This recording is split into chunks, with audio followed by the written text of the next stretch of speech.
Hello, hello, hello, and welcome back to Shiksha DaCosta. Today we're going to look at similar and congruent triangles. So today we're going to learn what is the difference between a pair of triangles that are similar and a pair that are congruent, and we'll use these ideas to our advantage to actually solve some problems related to triangles. In this activity, which we will do together, you'll need to create a triangle and measure it. So you'll either need a ruler and protractor with, of course, writing utensils and paper, or you can even use a triangle creation e-tool, and the QR code can be found right here or in the description.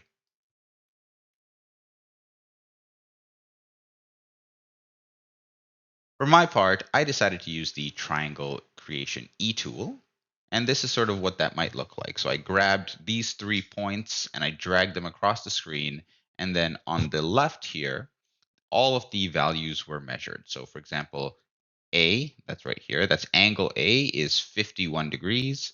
Angle B here is 64 degrees, and angle C, which is down here, is 65. And the length of AB is 1.66 units. The length of AC is 1.64, and the length of BC is 1.43.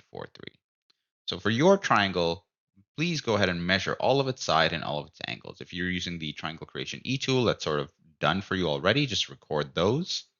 If you're using a protractor and ruler, then you'll have to measure them yourselves.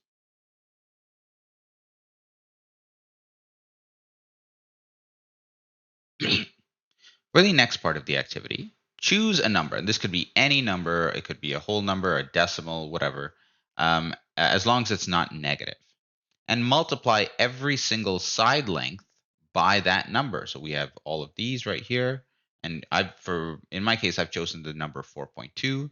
And so I'm taking each of these side lengths and multiplying them by 4.2. Then these will form your new side lengths. And so I want you to take these side lengths and draw a new triangle that has exactly or as close as you can get to these numbers or whatever your numbers are. Once you're done that, measure the angles and ask yourself, what do you notice? Pause the video here and go ahead and do that. Well, that's what my new triangle looks like. Notice that it's a little bit bigger. The scale here is 5, 10, 15, where here it was just 2 and 4. My side lengths are approximately matching what my side lengths were supposed to be. And when I measure the angles, what do I notice? Whoa, hey, these are the same as these, 51, 51, 64, 64, 65, and 65. So what do I notice? Well, it looks like when I make a triangle bigger by multiplying all the sides by the same number, the angles don't seem to change.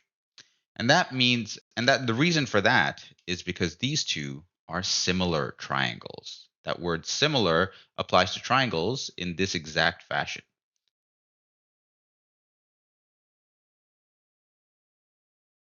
Let's define that. And let's also, while we're doing that, define the word congruent, especially as it relates to mathematics. Two triangles are similar if they have the same shape, but they could have a different size. So this size is bigger than this one, but they both look like basically the exact same triangle, don't they?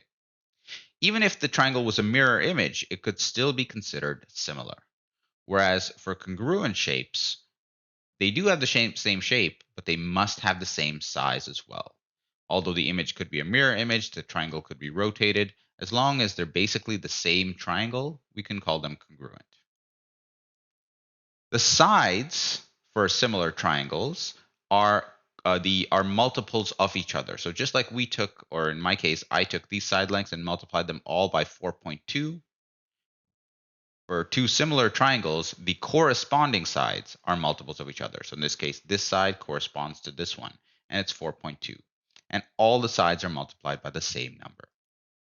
Whereas for congruent shapes, the corresponding sides are exactly equal to one another. For when we talk about the angles in our activity, in our investigation here, we saw that similar triangles, and in fact congruent triangles, this is true for them too, the corresponding angles are equal in both cases. So that's what we learned about similar and congruent triangles. If you have a situation sort of like this, where angle A is the same as angle X, and angle B is the same as angle Y, and angle C is the same as angle Z. In other words, the three angles of a triangle are the same as the three angles of a different triangle. Then we can say that those two triangles are similar by using this little squiggly line. We call that a tilde. It's the T tilde on the tilde key, excuse me, on your keyboard.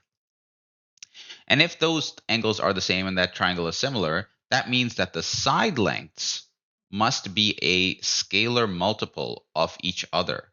In other words, you can take, if you take two side lengths, two corresponding side lengths, and divide them, you'll always get the same number. And that number is the number that we multiplied to get from one to another. If this number ends up being 1, well, that's because these two side lengths were equal, right? Two numbers that are equal, when you divide them, you always get 1. Then we say that these two triangles are congruent. And this is the symbol we might use for something like that, an equal sign with the tilde right above it. In this example, I'll invite you to draw this diagram, connect the midpoints. So you can see here D, E, and F are in the middle of these sides. So connect those midpoints to create 4 new triangles. And then ask yourself, which of the triangles are similar and which of the triangles are congruent? Pause the video here and go ahead and see if you can tackle that. Well, when I connect those midpoints, this is what I end up with. And I actually do have 4 triangles. There's a red one, a blue one, a green one, and a purple one here.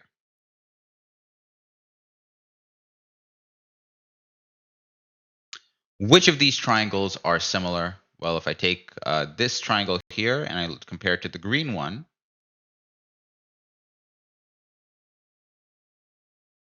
whoa, check that out. They are exactly the same. So those triangles are congruent. And the red one was triangle ADE. And when we're saying something is congruent, we always go in the same order. So I went triangle DCF.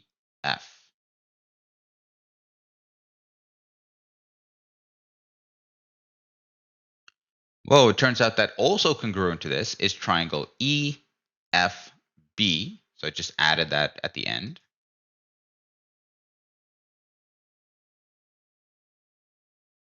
And so is the last triangle, the blue triangle. But in this case, remember, I do have to go in the exact same order. So it looks like this angle is the same, is the corresponding one to this one. So it would be triangle FED. All of these triangles are congruent. Are there any similar triangles, though? Well, because we cut each side length in half, let's just look at the red one, the red triangle here, okay? So this side length used to be 8, and because we cut it in half at the midpoint, this must be 4 centimeters. This went down from 6 to 3, and this one is congruent to this length right here. It's the exact same length, and this is half of 10, so that's 5. So now I can see that this triangle, I know all of its side lengths. And if you notice here, these all times 2 would get you the side lengths of the original triangle that we had, triangle ABC. So since each side can be multiplied by the exact same number, which is the number 2, we call that the scale factor. Because each side can be multiplied by the same scale factor, triangle ACB is similar to all of these. Notice I changed the lettering around a little bit just to establish which angles are corresponding to which angles in these. If you like this video, please like, rate, subscribe, and join our mailing list. And you can find this lesson as well as practice questions, solutions, handouts, and more on our storefront. Thanks and have a great day.